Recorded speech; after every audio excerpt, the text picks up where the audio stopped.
Hello दोस्तों, नमस्कार। स्वागत है आप सभी का आज की इस क्लास में। आज की क्लास आपकी होगी शिक्षा मनोविज्ञान की, यानी कि सीडीवी की क्लास। तो वीडियो में बने रहिए, वीडियो को लास्ट तक जरूर देखिएगा। चलिए आज की क्लास को स्टार्ट करते हैं।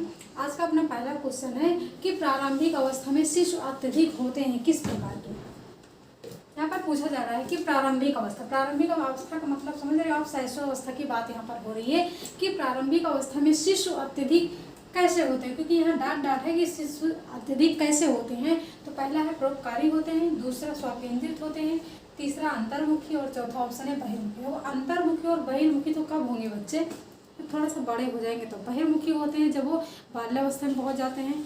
और अंतर्मुखी का मतलब होता है कि जो अपने अंदर ही सारी चीज़ों को किसी के साथ शेयर ना करें, ठीक। और बहिर्मुखी का मतलब होता है जो सभी के साथ अपनी बातों को शेयर करे, वही होते हैं बहिर्मुखी।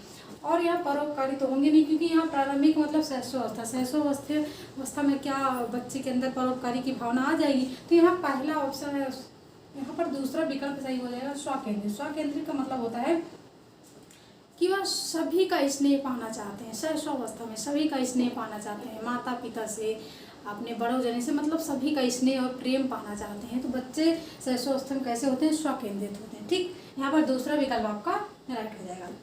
क्वेश्चन नंबर दूसरा है कि स्टिनले हॉल के अनुसार अत्यधिक तनाव एवं तूफान की अवस्था है। देखो कभी कभी पूछा जाता है तनाव एवं तूफान की अवस्था कौन सी है, और यहाँ किसके अनुसार, तो स्टिनले हॉल के, तो पता चल गया किसके अनुसार, स्टिनले हॉल के अनुसार, ठीक। तो किशोरावस्था की बात किसने की है, तो स्टिनले हॉल ने की है। तो यहाँ पर पहला हो जाएगा शैशवावस्था, दूसरा बाल्यावस्था, तीसरा विकल्प किशोरावस्था और चौथा है पूर्व बाल्यावस्था, ठीक। तो किसकी अवस्था पूछा गया, तनाव एवं तूफान की अवस्था पूछा गया, तो कौन सा हो जाएगा, तीसरा विकल्प यहाँ पर सही हो जाएगा, किशोरावस्था हो जाएगा। कौन सा हो जाएगा, तो किशोरावस्था हो जाएगा, ठीक है। क्वेश्चन नंबर 3 है कि एक बच्चे की वृद्धि एवं विकास, यहाँ पर पूछा जा रहा है कि किसी बच्चे के वृद्धि एवं विकास के अध्ययन की सर्वाधिक अच्छी विधि कौन सी है।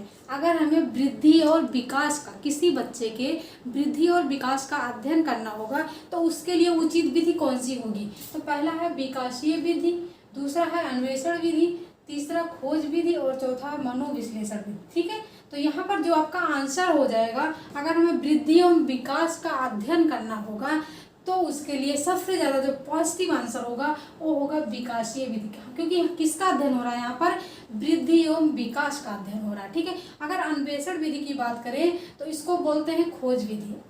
दूसरा और तीसरा आंसर क्या है, एक ही है कि अन्वेषण विधि को ही खोज विधि बोलते हैं, ह्यूरिस्टिक विधि बोलते हैं और अन्वेषण विधि बोलते हैं, ठीक है। तो यहाँ पर खोज नहीं किया जा रहा है, यहाँ पर अध्ययन की बात की जा रही है। अगर खोज की बात की जाए तब आपका आ जाता अन्वेषण विधि, और चौथा है मनोविश्लेषण विधि, ठीक है। तो यहाँ पर कौन सा आंसर होगा, फिलहाल यहाँ पर पहला आंसर आपका राइट हो जाएगा कि विकास से, आप याद रखिएगा विकासीय विधि। जहाँ भी विकास की बात की जाएगी वहाँ अगर अध्ययन होगा तब होगा आपका विकासीय विधि, ठीक।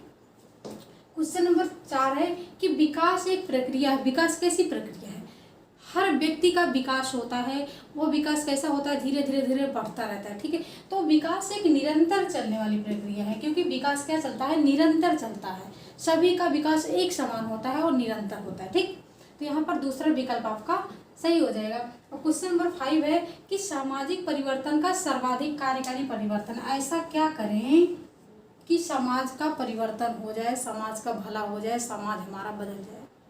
तो जो शिक्षा होती है, अगर समाज में सभी शिक्षित होंगे तो समाज का क्या हो जाएगा, परिवर्तन हो जाएगा, क्योंकि शिक्षा एक ऐसा साधन है जिसके द्वारा समाज का हम परिवर्तन कर सकते हैं, ठीक। तो यहाँ पर आपका पहला आंसर सही हो जाएगा कि शिक्षा सामाजिक परिवर्तन का सर्वाधिक कार्यकारी परिवर्तन है, ठीक।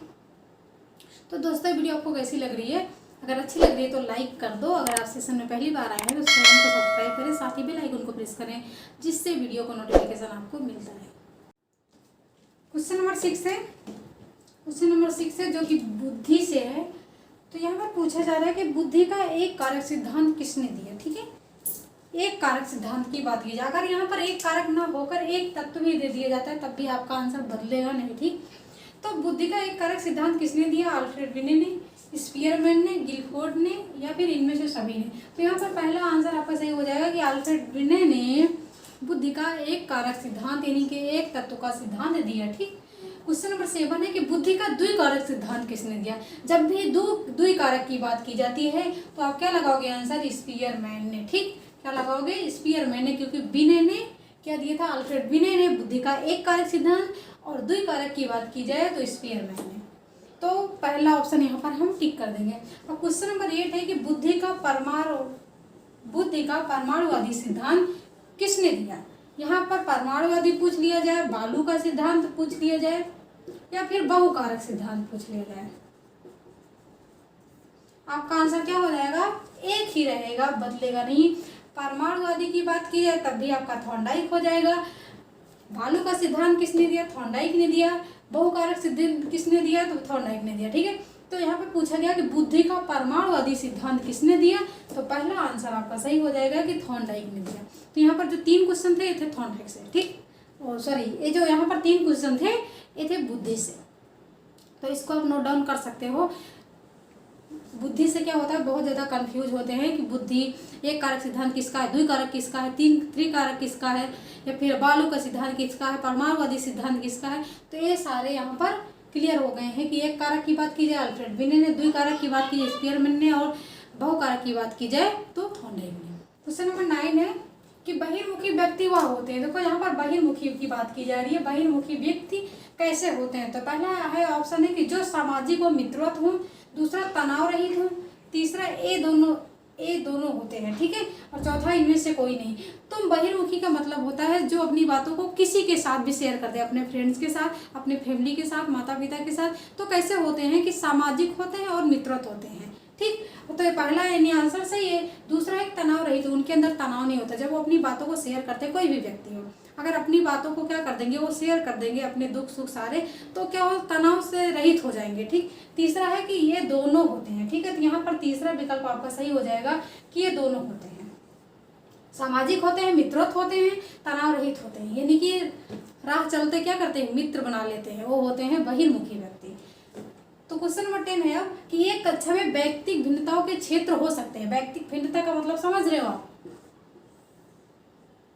व्यक्ति में भिन्नता यानी व्यक्ति अलग अलग तरह के व्यक्ति का स्वभाव।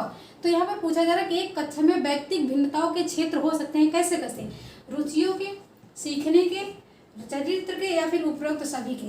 तो सिंपल सी बात है कि हर व्यक्ति का स्वभाव अलग अलग होता है, हर व्यक्ति की रुचियां अलग होती हैं, सीखने की शैली अलग होती है।